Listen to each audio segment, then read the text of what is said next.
Queensland Parliamentary Report number 39 on the inquiry into cycling issues was delivered in November 2013, and the Government presented their response to its 68 recommendations in May the following year. 4 of the recommendations related to data collection, both on cycling participation rates and on bicycle-related incidents and injuries. The Government supported these recommendations, but it is not clear what has been practically achieved in the 2 years since. What is the recording or reporting mechanism? How is the data stored? And will it ever be made publicly available? The majority of report number 39 was devoted to recommending changes to legislation and penalties aimed at protecting vulnerable road users.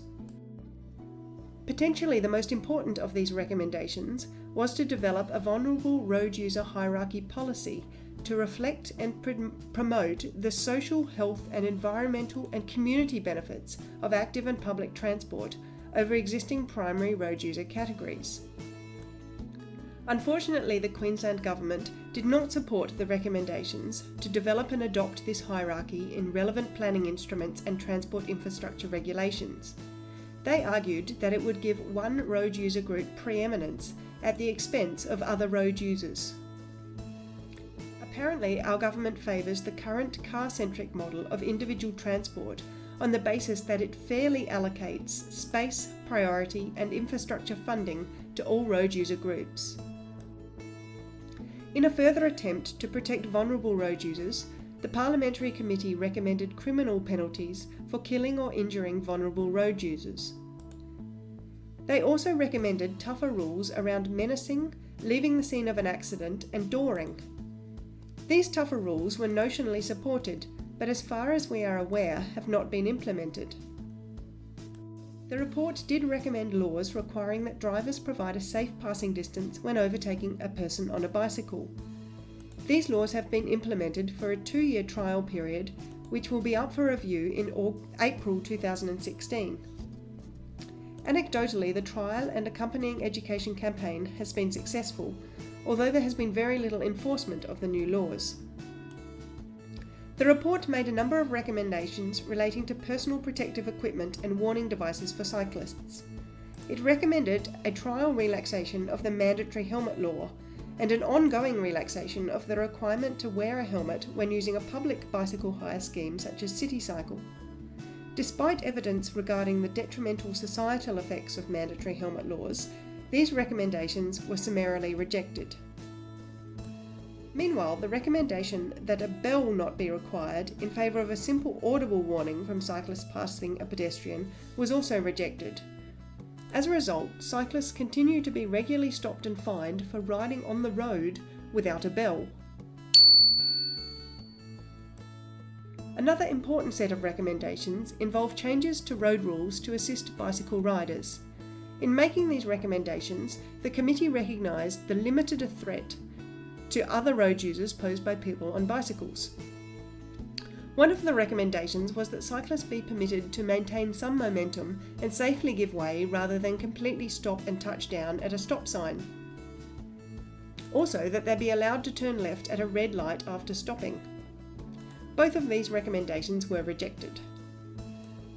The road rules were, however, revised to permit riding across a pedestrian crossing or children's crossing. But contrary to the committee's recommendation, this was changed to force the rider to make a complete stop rather than simply slowing, giving way to pedestrians, and ensuring drivers are alert before proceeding.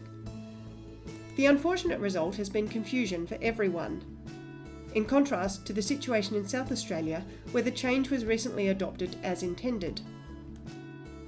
One positive outcome for riders was that it became legal for them to use the centre of the lane on approach to a roundabout. This is something that experienced riders had of course been doing for years to increase their visibility and hence safety. Unfortunately, the government didn't take the further recommended step to improve safety at roundabouts by lowering speed limits. Another positive outcome is that Queensland road rules now no longer mandate that a person on a bicycle use a bicycle lane. This is a good outcome because it means that riders can no longer be legally required to defend their own judgment that a painted on-road lane is not always the safest place for them to be. Unfortunately, the Queensland Government rejected the recommendation to legislate that bike lanes not be given over to parking during peak hours. In their response, they considered the inconvenience and anxiety that people might suffer if not able to store their private property exactly where they want on public land at all times. This was judged much more important than the safety of a few people who might want to get about by bicycle. Finally, the report recommended an increase in penalties for cyclists where the potential to endanger other road users is greatest. The government appeared to ignore the proviso about danger to other road users and fell over itself to increase penalties for cyclists for actions that would be dangerous if, rather than on a bicycle, they were in control of a vehicle of the size, weight and power of a car or truck. It is also worth noting that these increased fines apply regardless of the age of the bicycle rider. I should probably also mention the 20 or so recommendations relating to cycling infrastructure. Although some of these were supported by the state government, it appears that no one has informed local councils who are responsible for the majority of road-related infrastructure. We also note that the latest version of the Principal Bicycle Network Plan covering the Brisbane region has not been updated since 2007. We have not seen a cyclist black spot reporting system supported by the Queensland Government. A system set up by community group Space for Cycling Brisbane has been very popular. However, bicycle user groups are often excluded from consultations on local cycling issues. Efforts to change the road culture via communication and education appear to have had some effect, unless you read the comments section of any online story featuring a cyclist. The advertising and education that accompanied the trial introduction of the safe passing laws was at least anecdotally effective. However, many riders still report being harassed or feeling unsafe, so the need remains for the promised ongoing advertising and education program aimed at explaining the road rules and humanising cyclists in a way that people who don't yet ride bicycles can relate to.